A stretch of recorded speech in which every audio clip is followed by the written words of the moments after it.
because ultimately the Bible is not about us. Right, right, right, And right. and for a lot of people, that has to be a newsflash. The Bible is not about you. Yeah, right, The right. Bible is about God. Hi, everyone. I'm here with Daniel Eng. Daniel, it's nice to talk to you. We're actually in the same time zone right now and actually pretty close in physical location, even though we're meeting online. How are you doing? Doing great. This is a definitely a difficult time right now with the things that we've been going through, and realizing that because of lockdown, these are unprecedented things that we have to deal with. All right. Well, I'm glad to finally be able to talk to you. I've seen your name online and especially at SOLA Network. Why don't you introduce yourself to those who might not be familiar with you? Sure. I'm a former pastor. I am a PhD candidate right now, working on my PhD in biblical studies at the University of Cambridge in England, and I just started a faculty position teaching New Testament at Western Seminary, which is in Portland, Oregon. Uh, so right now we are in California, making the transition to Portland. We spent the last 4 years in England. My wife and I, along with our three daughters, we've been living in England while I've been working on my PhD. Yeah. And I'm glad I caught you in this transition time that we can make the time to have this conversation. How is it doing a PhD at Cambridge, of all places? Oh, Cambridge is a unique place, and I feel like I feel like I didn't. There are some things that you just kind of hear about, but you didn't expect. But I didn't know that it would be like that. And so here I am. I'm with people who I feel like are much more accomplished than me. Most of the time, I felt like I was the dumbest person in the room. Wow. I'm meeting these undergrads who have their own startup. I'm meeting people who have written 2 books already, and it's just a really unique environment. And I'm really grateful that God gave me the opportunity to be able to do that, and be able to be in a historically uh, educationally elite place. It's been a great experience to be part of that. At the same time, I just realized that there's a lot of worldliness and there's a lot of emptiness involved in places like this when people reach the pinnacle of education, and their fields. Just meeting people, kind of um, feeling like for many of them, their lives are missing meaning, and as they are have these worldly goals. And so I'm Mm. grateful. I'm grateful that God brought us to a place where I could do that and be involved in that. But I'm also grateful that that for us, it's it was a means to an end to be able to serve the church. Oh yeah, Uh, yeah. And you have pastoral experience. Can you maybe elaborate on that a little bit more? How your pastoral experience might speak to your PhD, or maybe vice versa? so I grew up on the East Coast, and 15 years ago moved out to California to go to seminary. Went to Talbot School of Theology, and came on staff at Evergreen SGV, Evergreen Baptist Church, San Gabriel Valley, Yeah. where I got to apprentice with Pastor Corey Ishida, um, and the and the church that he was leading. And it was a really good experience to be able to learn from him. Uh, my family and my wife and I are committed to serving in the Asian American community in the Asian American church. And so our experience with a church that has a vision to reach those who identify as Asian American um, was really valuable for me. Uh, so I was on staff there, and after finishing my master's degree, we God called us to Austin, Texas, where I served as youth pastor at Austin Chinese Church. We did that for 4 years. God, brought us some really good ministry opportunities, and we were fruitful there. When it was time to move on, we moved back to California, and we were starting to pray about what would be the next step. So. Yeah. Uh, So overall, been in pastoral ministry about 10 years total after you piece everything together. During that time, people were saying, Daniel, we like it when you teach. We like it when you preach. And some people started asking me, what would it look like if you were in the classroom? Could you teach at a Bible college or a seminary? Mm. And so my wife and I started to pray about that. At the time, I was working on a doctor of ministry. And I said, well, if I'm going to be a professor, I'm in the wrong doctoral program. And so we prayed about it more, and I got an opportunity to teach part-time at Biola University for the undergraduate biblical studies program. And that was really formative for me. My wife was saying, Daniel, when you come home from the classroom, you are more alive and more excited after you get a chance to spend time with the students and to pray with them and talk about the Bible with them. And so we decided that God was moving us to change ministry to be in the classroom. And we feel like the way God has equipped me with pastoral ministry experience, that it would be at a seminary. Yeah. And what I appreciate about what your articles that I've read online are that you do bring it down to church level. I feel like you do try to speak specifically to Asian American church contexts. And I think it shows that that's what you're passionate about. You're actually writing a new commentary on James coming soon. Can you tell me about that? Sure. I was approached by the editors to do this. This is it's a project that's going to be with InterVarsity Press, and it's called the New Testament in Color. Okay. And the New Testament in Color is meant to be a 1-volume commentary. Some of you have seen this, where it's one big book, where it's a commentary on maybe the entire New Testament. Right. And so there's a chapter on each biblical book. So I'm writing the book. I'm writing the chapter on James. They call it New Testament in Color because it's written by a team of minority scholars. Okay. And so I was told, Daniel, you just write from where you are, from where you're standing. Those were the words that they gave me. Mm. And so for me, that's a Chinese American in England, but now back in the States, just seeing what was around me from my perspective. So I was telling you about my doctor of ministry. My doctor of ministry is in Asian American ministry. So I've been able to engage with a lot of practical ministry and just thinking through what it means to have contextualized ministry to Asian Americans. And so this is a project that actually is able to help me marry some of my passions. Mm. One is for the biblical text, and the other is for the Asian American community. So, for me, for me, writing this has been really edifying for me to be able to search church this way. So for the editors of this commentary, a lot of times they're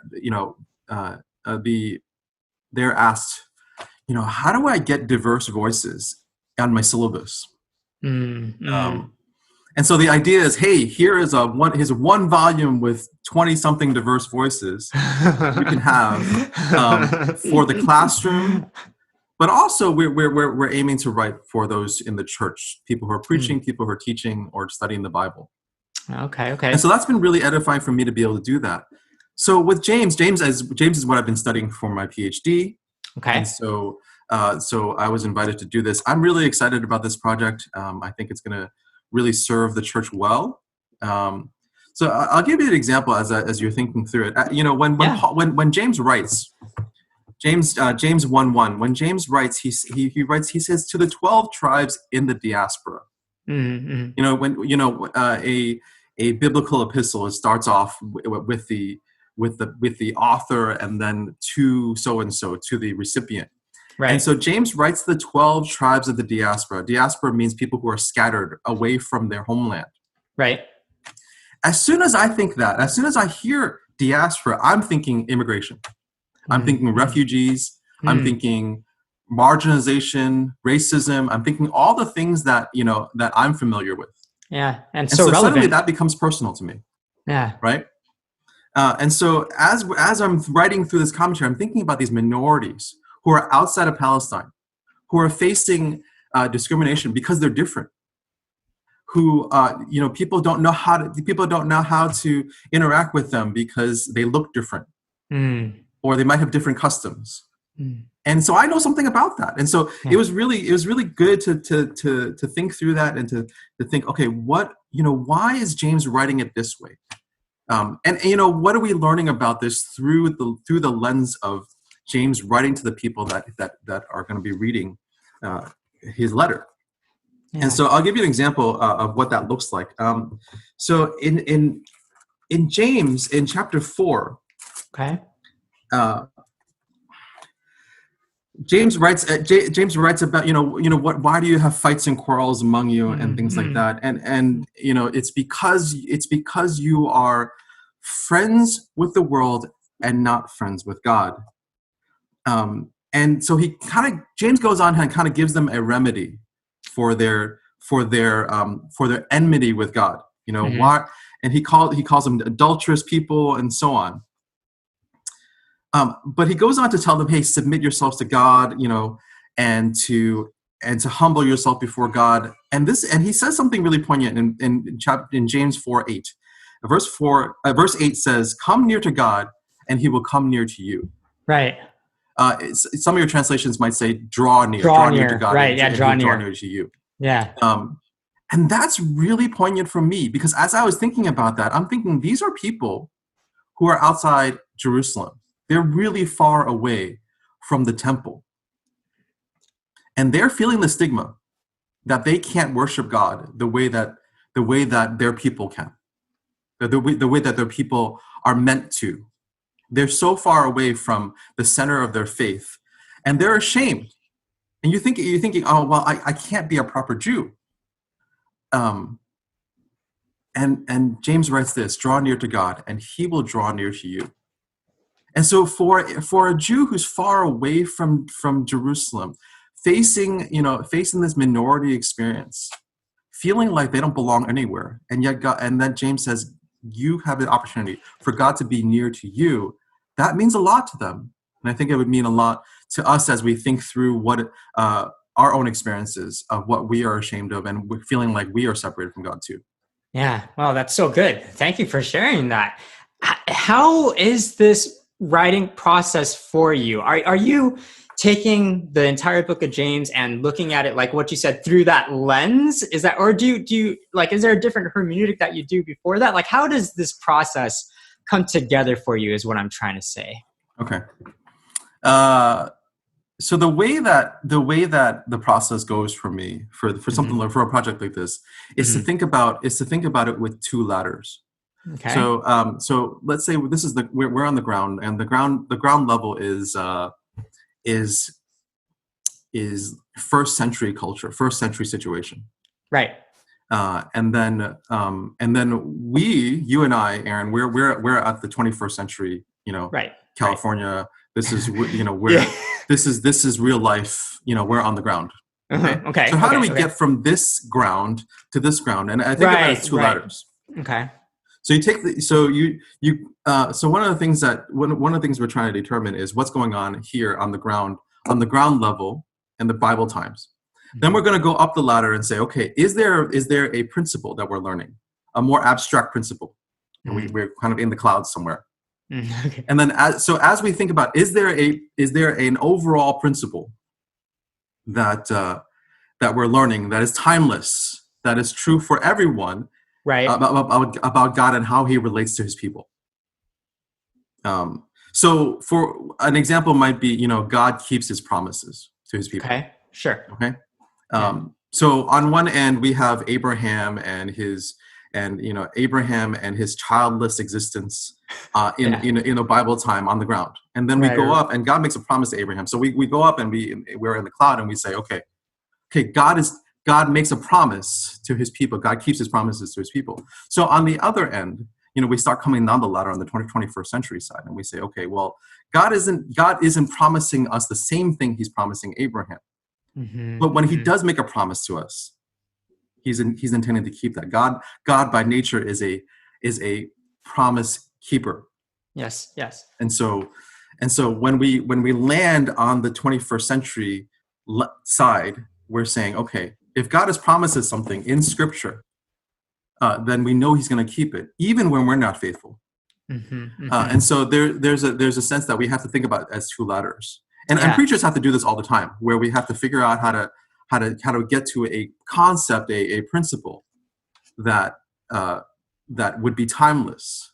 Yeah. What are we learning about God, and then how do we explain what this looks like 21st century, 21st century in the church, in America or wherever you are. Yeah, I'm familiar with the idea that you're presenting, but I've never heard it presented in terms of that latter approach. And that really makes a lot of sense to me, because I can visualize that going up into the clouds, like you said, and then transferring over and bringing it back down.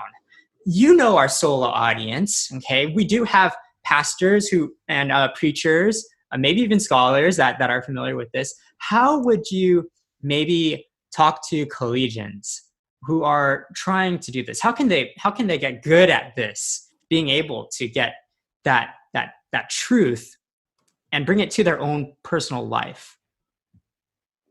I think one of the things is to be able to start thinking about that kind of that cloud. Is to think about, okay, what are we learning about God? Mm-hmm. Because ultimately the Bible is not about us. Right. And for a lot of people, that has to be a newsflash. The Bible is not about you. Yeah, right. The Bible is about God. Yes. And the Bible is about God, and what is He doing? So when David fights Goliath, it's not about like what kind of giants are you facing in your life. Right. God made a promise to Abraham. I referenced that earlier. God made a promise to Abraham. And how is God going to keep His promise to Abraham at the point where the Israelites are fighting the Philistines? And so there's this idea that what are we learning about God here? And so a lot of times when we're looking at the Bible, we need to think about, okay, are we learning about God's character and how He relates to people, His people? Yeah. That's so good, and I appreciate you for writing at such a level where all your articles that I've read, it's very clear to me that you're a scholar and that you're knowledgeable about all these things, but you do find ways to bring them back down to, like practical church issues, collegians, laymen, I would say even too. I think that's what I find fascinating about your work, is that you're able to do that, because not a lot of people are able to do that type of thing. You actually wrote an article about movies and Disney Plus. This is what you wrote. You wrote 6 movies on Disney Plus for discussing biblical values with your family. And that's what I'm talking about, where you're obviously an educated guy, you're a scholar, right? But you're able to bring it back down to these things, to people that just watch Disney Plus. And how can we think about this in different ways? Can we talk about that really quick? Sure, can we just talk about maybe how did that article come about, for one thing? Because that was just a very far off thing. And then we can talk about Disney Plus. I have a question for you about Disney Plus, actually. Yeah. Can you explain that article to me? How did that come about? So once lockdown started, we realized we're all home, right? So what do we do with our time, right? It's really tempting just to let the kids watch TV all day, right? Streaming TV. It's tempting for me to watch TV all day, streaming all day. So I was thinking, okay, well, if we probably can be a little bit more purposeful about what the kids watch. And to the point where might we even have a fruitful conversation about something? Mm-hmm. And so I was thinking about it, and we happen to have Disney Plus, and so just thinking about that and thinking about, okay, I've seen a lot of these movies. A lot of these movies I'm familiar with already, which for many grown-ups, this is the draw of Disney Plus. It's actually not the new stuff; it's the stuff that we're so familiar with, right? Yeah, it's the archive. Yeah. So we have access to this entire Disney and Star Wars and Marvel universe library. Right. And so I was just thinking, what do I let my kids watch? and then, is there something we can discuss maybe? So I actually did that with a couple of movies that I highlighted. One of them was was I know you did Endgame. You did Lion yeah. King.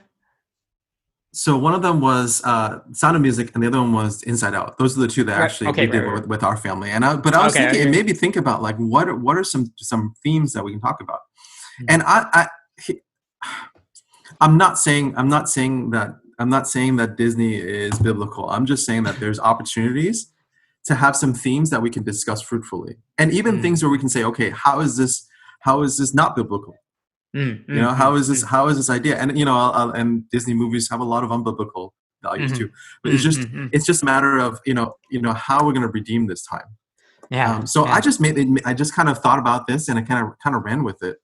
Yeah. And I wanted to have one from different genres. So I had one classic Disney, one Star Wars, one Marvel, and so on. Yeah. And I think you make a great point right there where we can affirm some of those things that have biblical values, but then we should definitely point out the things that are not biblical and that are not right. Yeah. Maybe even just straight up sinful, right? We should call that stuff out too. Yeah. Sure.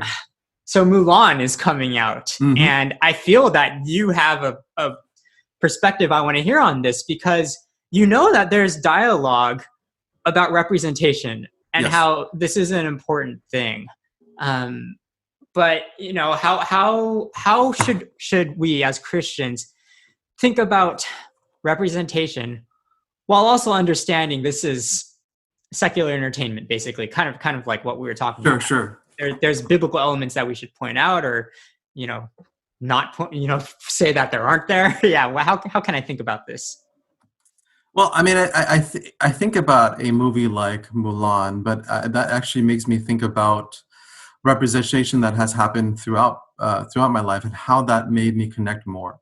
Because in mass media, we're given messages about what is normative and what is beautiful and what is praiseworthy and things like that. And so for many of us who don't fit the description of what we're seeing on the screen, we get the message that we're not good enough, or we're not accepted, or we're not beautiful, or we're not valuable. I think that's the last thing, the most valuable, like that we don't have worth, because of that. And so it for many of us, especially for me as an Asian American, whenever I see someone on the screen, or that is not just for me, but for the general public to celebrate, that's something that I celebrate too.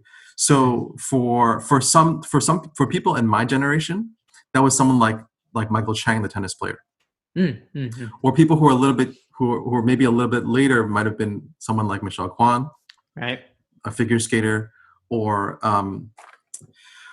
later on, I can name different things that that helped people to connect a little bit more and say, okay, I that connects with me and my heart. So a show like Fresh Off the Boat or Kim's Convenience are things that have really reached us in ways that others couldn't. And for us, it was celebrating something that the world could see, that an Asian American, not just Asian, but an Asian American would be celebrated and accepted and shown to be worthy. And that meant a lot. Yeah. For those sports figures, they're even championed. And I think that is what I've seen. Jeremy Lin, right? I mean, we champion these guys, and I think to be able to see that it is important, while also understanding that what does God have to say about it, right? Where do we find our value and our worth? Is it in our ethnic identity versus our spiritual ethnic identity? Daniel, thank you so much for speaking to these issues and for making the time to do this. I do want to respect your time, however. Can you just quickly tell me about your position in Portland and yeah, maybe even just how people can pray for you. People are going to see your name, I'm sure, more often, and when your book comes out, how can we be praying for you for your new position and even for this forthcoming title? Sure. My position is assistant professor of New Testament.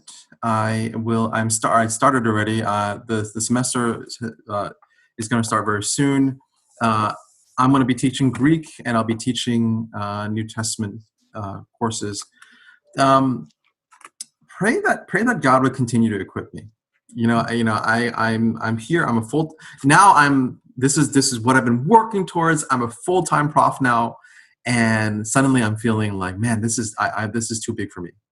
And so just pray that God is going to equip me, because these are people who are preparing for ministry. Some of them are in full-time ministry already and they want to get equipped, and some of them are looking at being a pastor or a chaplain or a counselor, or someone who is leading leading a prison ministry or a women's Bible study and things like that. And so it's not just ministering to these people, but to the people who they are